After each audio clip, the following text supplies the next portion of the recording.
well, at first we started slow. We started real slow. Yeah, they had us the first half, I'm not gonna lie. And you know, that's all right, that's okay, because sometimes in life you're gonna start slow. That's okay. He said, hey, it's gonna be tough. It's gonna be hard. You're gonna go out there, you're gonna battle, you're gonna fight, you're gonna do it for one another. Do it for each other, you're gonna do it for yourself, you're gonna do it for us, and you're gonna go out with this win. At last we are finally here, the long-awaited post-chapters 3 and 4 Krusie analysis for Deltarune. Sorry that it took so long, but I really had to replay and comb through all the details because these two latest chapters have thrown the Krusie ship into a whole new light and radically altered my opinion on whether or not this pairing is the endgame goal. Yeah, that's going to mean there's a lot to cover, so get your candied apples and scented shampoo ready because we've got a lot to cover. Hi there everyone, Lars here from Camille's Harem, a channel for novice authors by novice authors, because writing is an adventure, it's more fun with friends. Okay, as we begin, I need to establish some important things first. We here at Camille's Harem adhere to the 10 commandments of shipping, such as chemistry is key, that the ship pair must be equal in their relationship, build-up and payoff are directly related, and the endgame is not the ship setting sail. Furthermore, all ships are garbage until proven otherwise, and treat all ships equally. So, all that to say, I will not be using my time in this video to dunk on any other ships inspired by the game.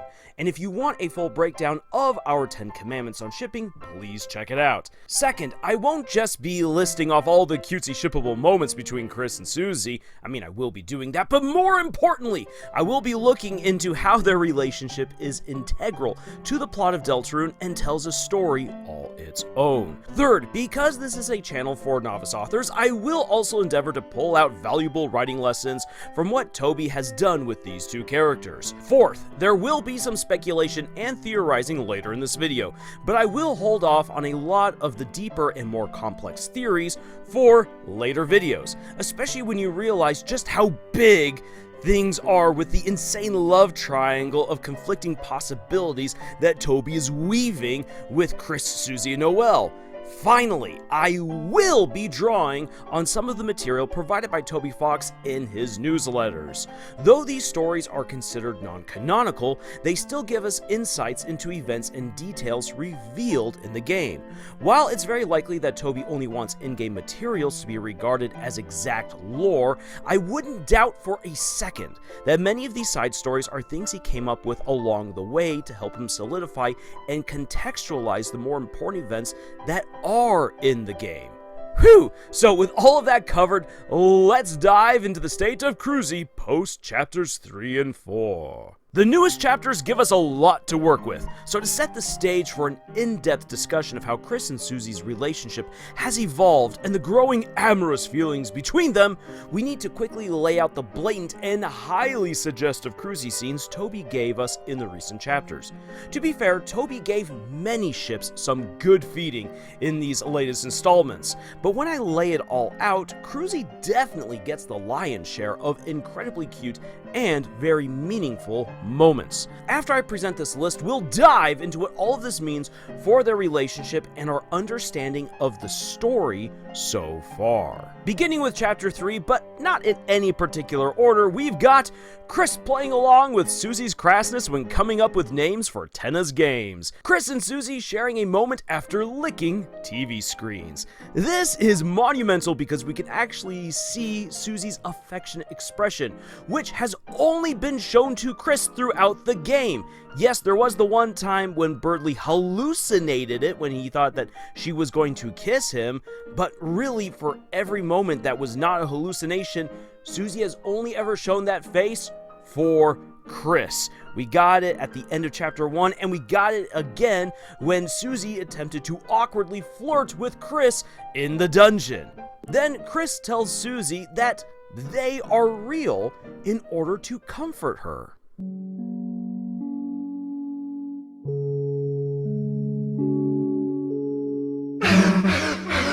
Then we got the big one, where Chris pulls Susie back from mini Chris, and then Susie offers Chris to sniff and taste her hair. Ooh, kinky.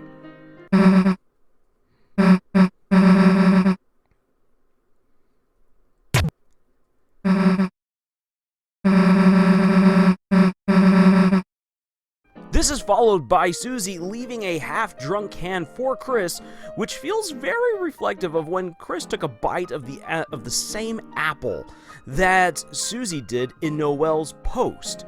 Then Susie gets the blue bow, if you decide to forcibly equip it to her, and yeah, she does complain, but only once, interestingly enough.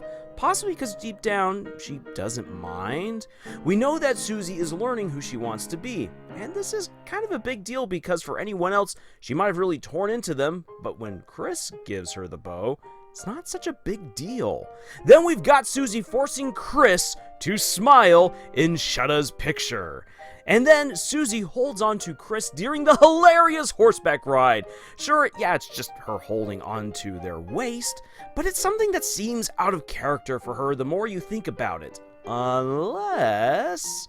yeah, one thing that is very clear is how their relationship has grown more physical. They feel absolutely fine up close to one another and touching, which makes Chris and Susie's moments of blushing when they do far more poignant, because why would you start blushing when you're already this comfortable getting all touchy-feely? Then for chapter 4, oh boy, we got all of these moments. Finding how to draw dragons. Oh boy, I was so waiting for this one. Then there is the beautiful realization before the mirror.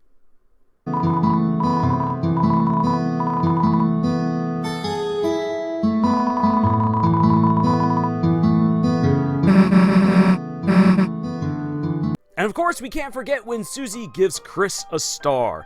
And then Susie and Chris share a moment over flushing bath bombs. And again, we get her affectionate reaction when she realizes that Chris has done the same stupid thing. And then later on, Susie brags to Ralsei about giving Chris the star. It's a special moment between the two of them. Why is it such a big deal unless it's something that Susie can say, and that was me. That was me who appreciated you, Chris. Wink. And then, of course, we got them playing with each other in the pews and putting stickers just going everywhere. Yeah, that was just so fantastic.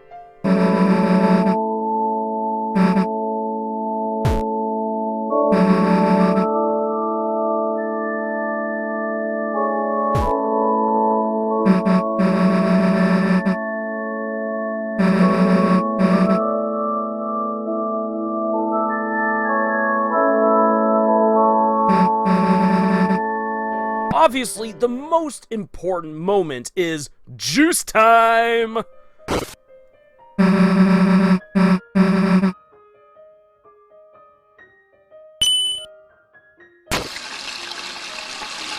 Then we have the amazing lunch sequence with Susie, especially if you go right after just talking to Noelle and you basically ditch her.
This is followed up by Susie telling Noelle very clearly that she feels great because it seems as though she and Chris have gotten closer together.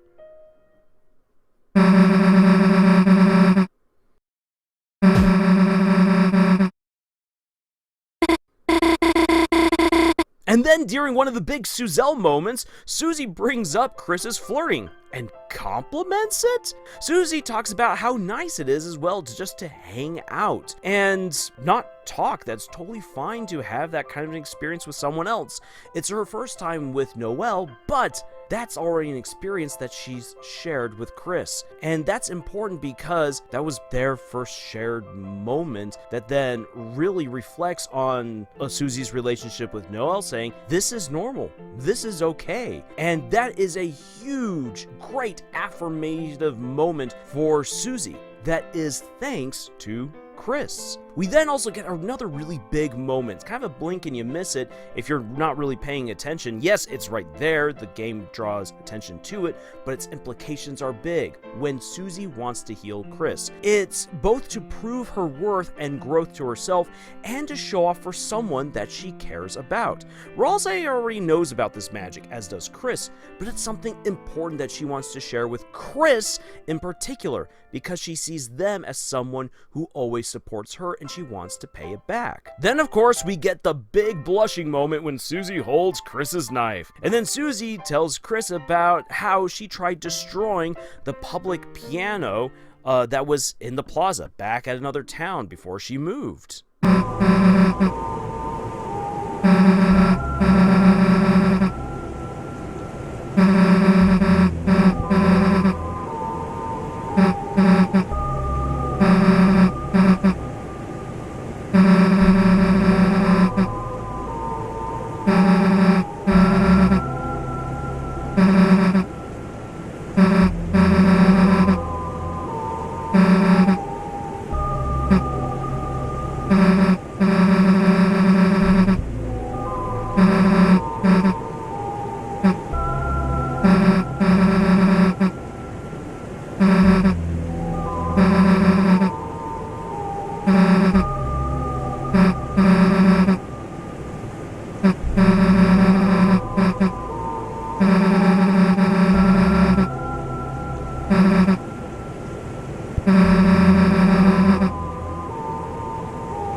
Then there's the big moment where Chris tells Susie that they'll play the piano if they play it together. Or Chris can just say, yeah, sure, I'll play the piano game. But it's so much better when Chris says, yeah, I'll play if you play with me.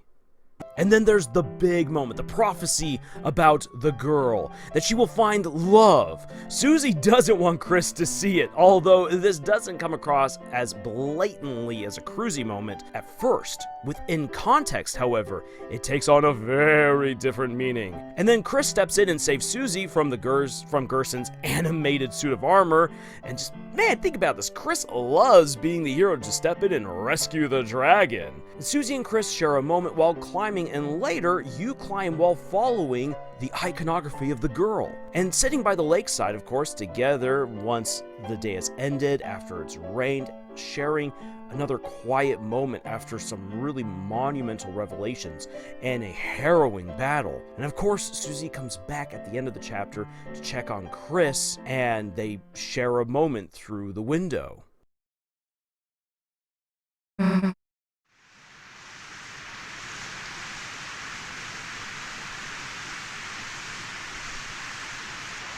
That's a lot, right? I know when it comes to matters of shipping, Toby provided us with an extra dose of Suzelle in Chapter 4. All fine and good, because that long scene was packed full of so many revelations and character development. But even with the events in the Holiday Manor, the sheer amount of Krusie material cannot be ignored, especially when it's even in the holiday manner. Bearing this long list of Krusie moments in mind then, we can be sure that Chris and Susie are growing closer together. But beyond that, their relationship, even the possibility of romance between them, has become absolutely vital to the events of the story. And given Susie's revelations, we must now go back to the beginning to better understand how these two came together. From there, it becomes clearer how these two characters are falling for each other. In chapters 3 and 4, we learn from Susie's recollections that she's moved around a lot, never having the chance to form a solid friendship with anyone. And normally she was perceived and received as the problematic child, a bully and broken toy in her own words. There was this one time when she tried to make a good public appearance by playing a piano that was set out in the open, but the experience went poorly to say the least. After getting rejected and seeing everyone support another player, Susie went and smashed up that plaza piano. Her negative sense of self just continued to grow and fester into something monstrous until she decided to become the bully that everyone already thought she was. There was a brief window of hope after her family moved to hometown, though. Susie was crying on Gerson's bench in the graveyard, where Toriel found her and dried Susie's tears. She then took the dragon teen to Krusie's diner and treated her to a meal, encouraging her and promising her that she would find friends. But that happy moment was sullied by no one at school showing her any kindness beyond Noelle giving her a candy cane pencil. Susie especially targeted Chris because they were Toriel's child and didn't seem to appreciate Toriel or want to be her friend, contrary to what Toriel had told her. In one of the non-canonical newsletter stories, this led to an incident that Noelle observed where Susie stole Alphys' apple and tried to bully Chris.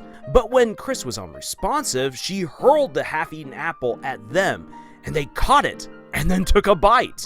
Susie got all flustered and charged Chris, who whispered something to her. She left in a huff and plotted the chance to get back at them, which Susie then finally had the chance to do at the beginning of chapter 1. We now better understand that Susie meant it when she said that she wasn't going to bite off Chris's face for Toriel's sake. Everything's just again starts making more sense. Yes, this apple incident is supposed to be non-canonical, but given its application to Chris and Susie liking apples, the 2 moments of indirect kissing between them that happened later on in the game, and Susie's hatred of Chris at the beginning of chapter 1, it's clear that Toby had a lot of backstory for these two in mind, and the rocky start to their amazing friendship. And those newsletter stories help to frame what is going on in-game, which is why it's important that we bring them up. And now for Chris. We learn thanks to Tenna that they had a seemingly wonderful childhood. Back in the day, the holidays and dreamers were the best of friends. Chris was close with Noelle, but also with Des, her older sister. Des was the one who encouraged Chris's independence, weirdness, and rebellious streak, being a rebel herself. She snuck lewd music videos on Tenna with Chris, awakening Chris's fetish for dragon ladies. We know this from the fact that they got Azrael to check out the book, How to Draw Dragons, and drew a dragon for Des, which she kept, and then never returned the book. There's also material to suggest that Azrael and Des were going to the Dark Worlds long before the incident in the shelter.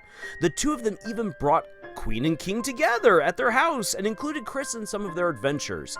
But all the fun, love, and adventures came to an end when Des and Azrael took Chris and Noelle to the shelter, and the incident occurred wherein Des vanished.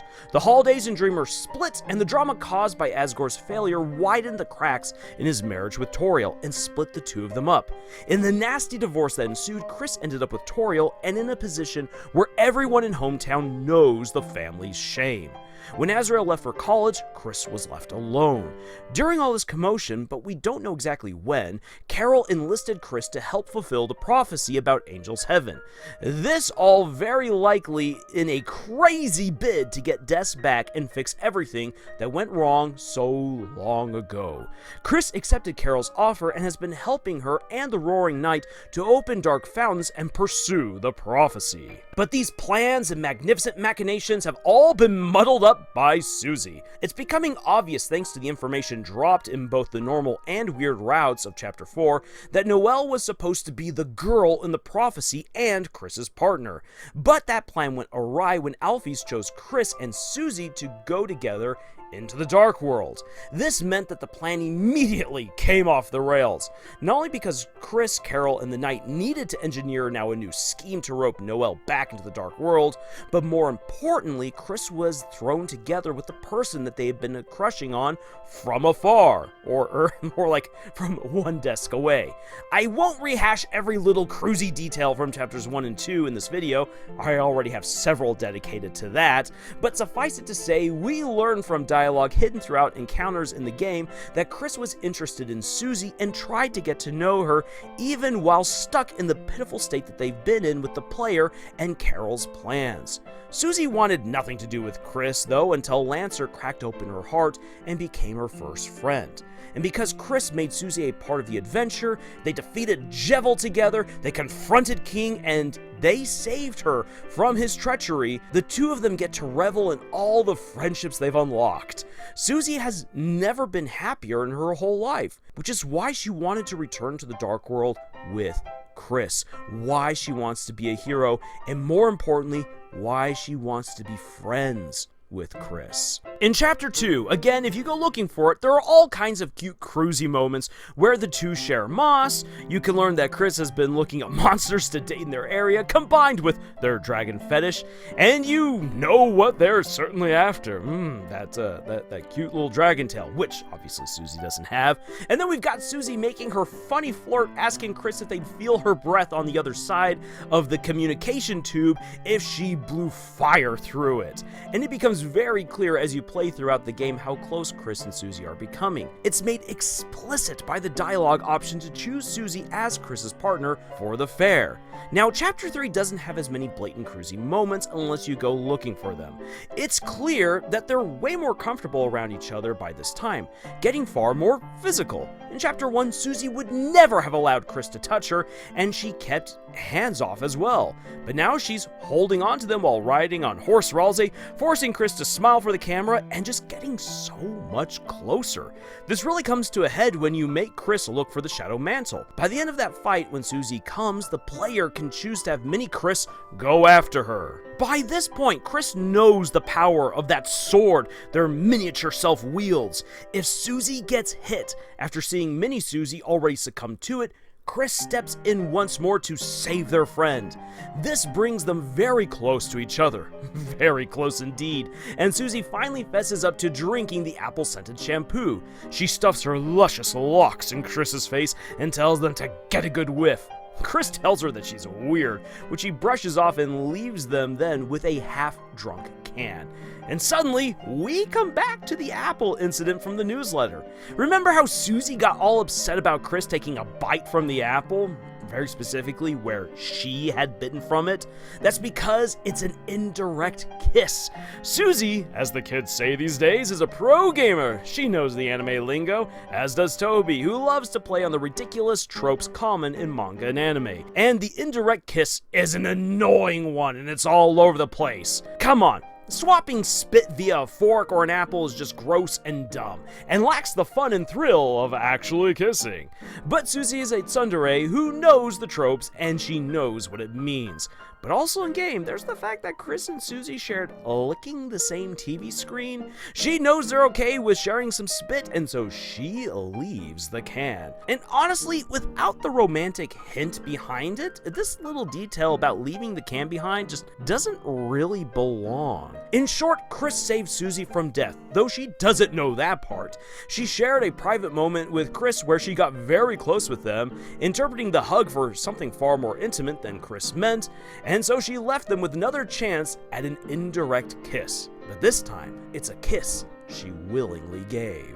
And then if you choose to comfort Susie instead of Ralsei when you go over and talk with her, Chris has the chance to cheer her up and assure her that their friendship is real. This is her greatest fear since before Chapter 2, and given Ralsei's admission that the Dark World is just imaginary, she needs to know that something about this journey is legitimate, that is tangible, that it's real. Ultimately, Susie chooses to accept that all of this, even the Dark World, is very real. But Chris is someone she can definitely hold on to. And for a whole day, Chris and Susie never part from this time on, unless Susie has to do something alone. Really, beyond that, They are joined at the hip unlike ever before. And after the debacle with the Roaring Knight and losing Undyne, Susie rallies Chris to go onto the shelter and break in by swiping the necessary code. And this is where things get very interesting between the two of them, because it forces Chris to confront their promise with Carol and their shared plan and goals with the friendship that they formed with Susie and the fact that they have a massive crush on their new best friend. It's important to note that while in the Dreamer house and both before and after church, Chris and Susie share so many meaningful moments. Susie helps Chris feel loved and appreciated by giving them one of Azrael's stars, which was likely a shared gift between him and Des, symbolizing their closeness. Susie is especially happy with that because it's something that she can do for them, and it becomes an extra symbol of how close Susie and Chris are becoming. And before the mirror, Chris feels close to Susie as Susie's self-doubt and loathing slowly fade away, in large part thanks to her friendship with Chris, the one person in the light world she can share everything with. And indeed, they share a lot. When Susie finds out that Chris also used a bath bomb in the toilet once, it confirms something for her, that the two of them are far closer in interests and thinking than she previously believed. And so she makes her affectionate face once again, a clear sign of how she feels she's growing so much closer to her new friend, her new best friend. Chris nearly loses it when the player forces them also to reveal how to draw dragons. Why? Because it is the ultimate tell, and suddenly we realize why Chris didn't take the situation further in Chapter 3 when they had an excellent chance to not just have an indirect kiss with Susie, but swap real spit and maybe play a little bit of tonsil hockey. Chris cannot jeopardize their plan with Carol or get Susie hurt. Revealing their true feelings for Susie would complicate things and unravel all the secrecy involved in the plan to rescue Des by fulfilling the prophecy. Oh boy, that's a hard place to be in. Then at church, Susie and Chris are totally flirting with each other when they place stickers on their faces. Having fun with the juice and messing around in the back is just on par for these chaotic best friends. But this is where the ships collide and the tensions between Krusie and Suzel really flare up. Why? Because Chris and Susie determine that they must go to the Holiday Manor to find the code Mayor Holiday has secreted away in order to get to the shelter. But things get turned on their head if you make Chris leave Noelle at the front door and take Susie back to QC's diner. There the two of them share a meal and have a cozy conversation while drawing on the window.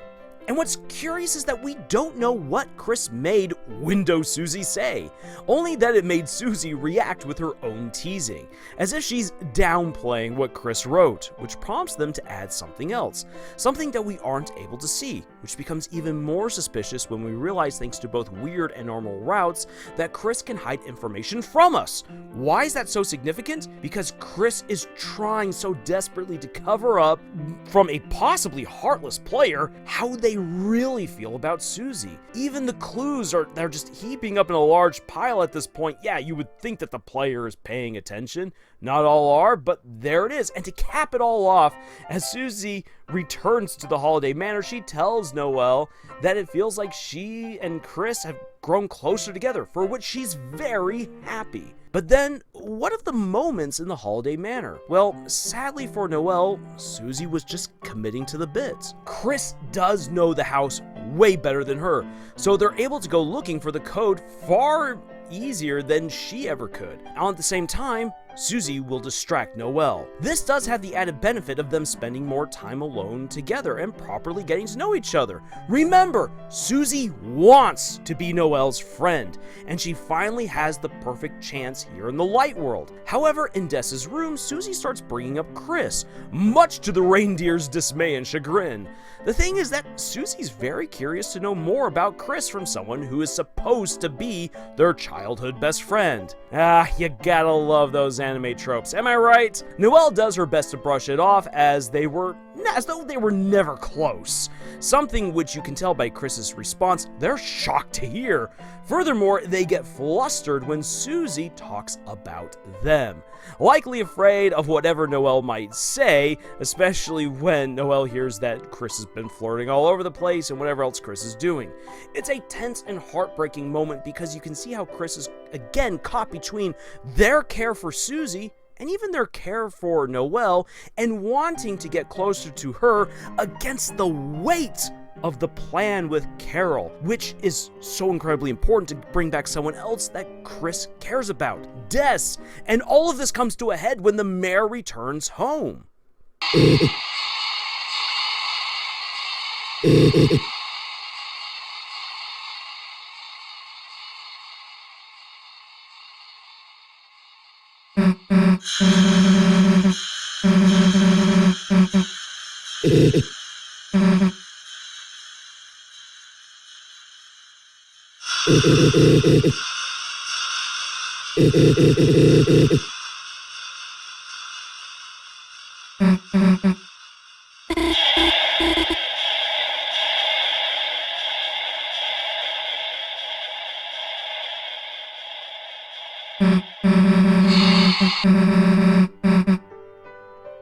True, the Suzelle ship was fed well in these moments, I ain't gonna lie, but Susie never forgot Chris.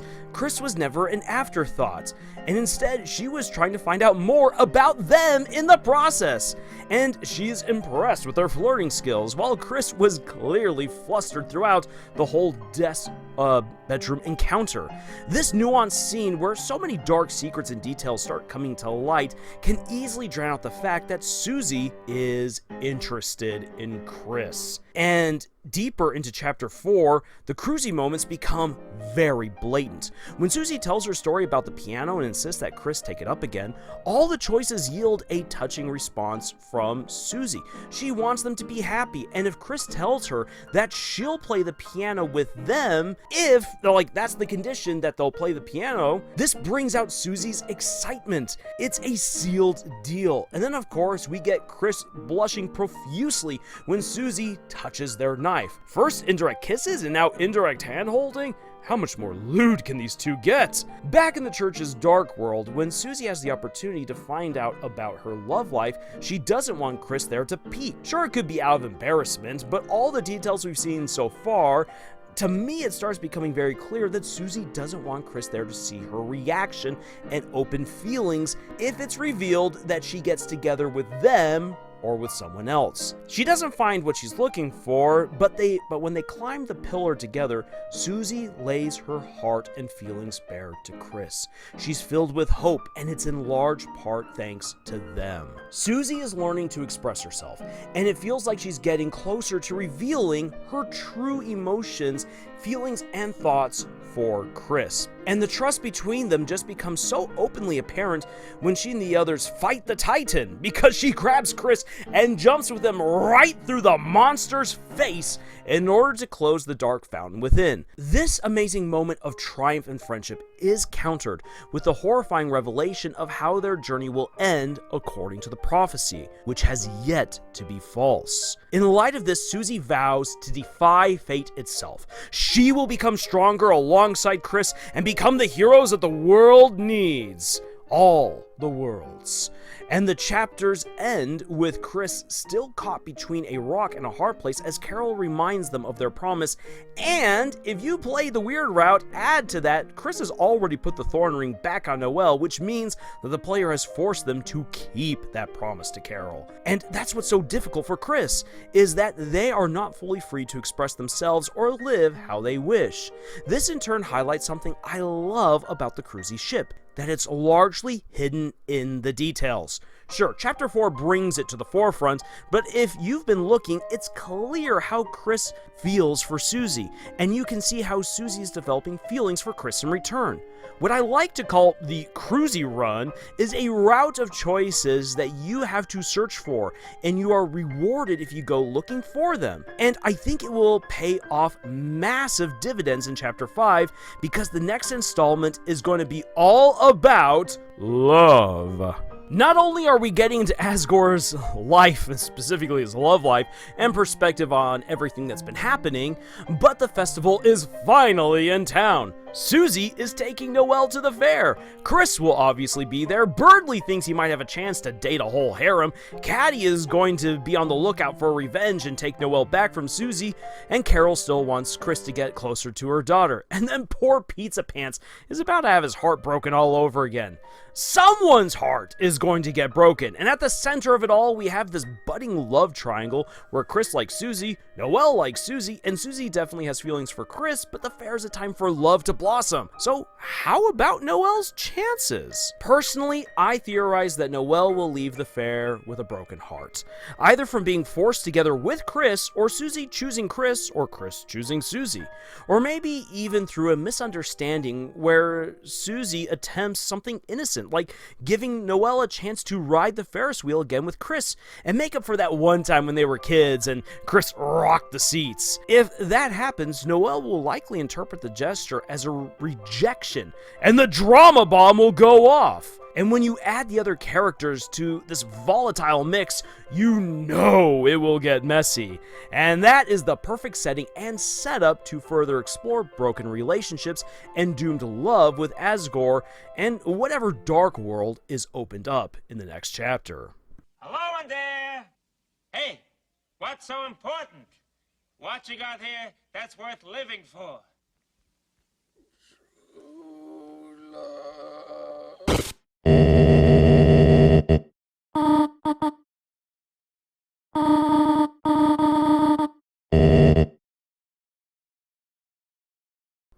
What I find in Krusie over the course of 4 chapters is 2 goofballs from wildly different backgrounds bonding over a shared adventure. Chris's feelings slowly coming to light, and you get to journey through Susie's feelings by exploring as much of the game as possible, investigating everything that you possibly can. The Krusie ship becomes, therefore, an exploration, a journey of both characters, Chris and Susie, while Suzel becomes a study of Noelle and her trauma and Susie's need for a good friend.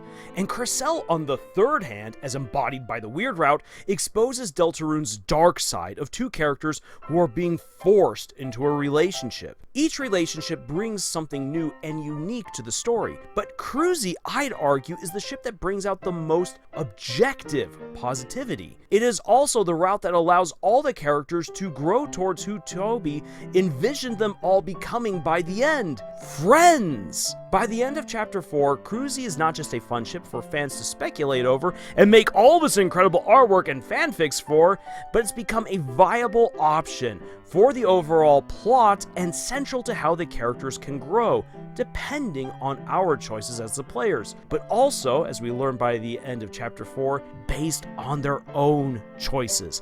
This is incredible writing on Toby's part. Chris and Susie are equal partners in this relationship, which again pertains to the 10 Commandments of shipping, where they continue to build up one another and accompany one another as they act throughout the plot. A solid romance is one that has both characters engaged and invested in the relationship. Chris and Susie are definitely best friends, but the potential for them to become more is apparent and carries significant weight for how the rest of the story will unfold. Chapter 4 made it clear that Undertale's concept of love, or level of violence, the means by which power can be obtained, and what was a critical element to Gaster's fateful experiment, will once again rear its ugly head.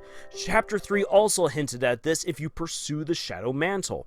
The quest to get that piece of gear requires forcing you to go through the Snowgrave route via the minigames. You gain power or love and force Noelle to grow as you use her up in the sickening process. But this power is countered by the fact that Chris saves Susie from potentially dying by the player's hand, and the two share a special moment alone. Carol is pursuing the path of love, power through violence, wanting the ability to bring back her daughter and get Noelle together with Chris. Whatever fanciful dream she has in mind can all come true with enough of this strange power. That's at the heart of the Weird Route, though. But in the normal route, the key to blazing ahead is love between friends. However, if you're willing to dig deeper, the path ahead is young romantic love between 2 best friends. Now, to wrap things up, what kinds of writing advice can I mine out of this gushing review and analysis of my favorite ship in Deltarune? Well, first of all, stick to the 10 Commandments of shipping. They'll seriously help you fashion much stronger couples for your own stories. But from there, I want you to transition from thinking about shipping your couples to instead sculpting them. What I mean by that is build the characters up both within and outside of their feelings from one another. Not all of Susie's growth is tied to Chris. Not at all. We see this in her relationships with Lancer and Noelle, and especially with Ralse. And for Chris, their story unfolds across so many other characters, from Toriel to Asgore to Noelle, and again, especially with Ralse, just like with Susie. As you carefully craft your romantic pair on their individual character arcs, think about how their growth uplifts and enables each other to do what must be done in order for both of them to progress, and especially along their own individual paths. Another thing I see that Toby got very creative with is his love triangle usage here. Rather than have Chris, Susie, and Noelle shift back and forth between awkward feelings for one another, their romantic desires are commanded by choices. Not just your choices as the player either, but choices made by the characters themselves, from Chris to Noelle to Susie. Noelle obviously very much wants to date Susie, Chris wants to date Susie, and Susie is still figuring out her feelings, but is bending towards getting together with Chris. And so based on choices, almost anything could happen.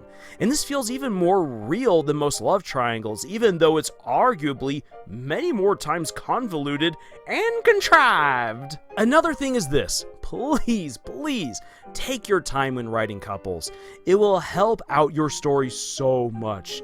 Stories live or die by how dynamic, engaging, and realistic their characters are. Characters who are merely defined by romantic feelings are shallow and cannot hold up a story for very long. Just look at the garbage like Rent a Girlfriend to see how bad things can get when you go that route. However, it's not just that anime dumpster fire. Countless other stories and authors have committed the same sins, just not to the same shameless degree. Instead, take your time to write excellent friendships. A strong friendship is the best stepping off point to romance, even in a setup like enemies to lovers. Think about this for a second. Susie hated Chris. She even confesses that if she had learned that they had played the piano before Chapter 1, it would have encouraged her to hate them even more. However, they go from enemies to friends in Chapter 1. In Chapter 2, their friendship is confirmed and strengthened by everything that they go through together.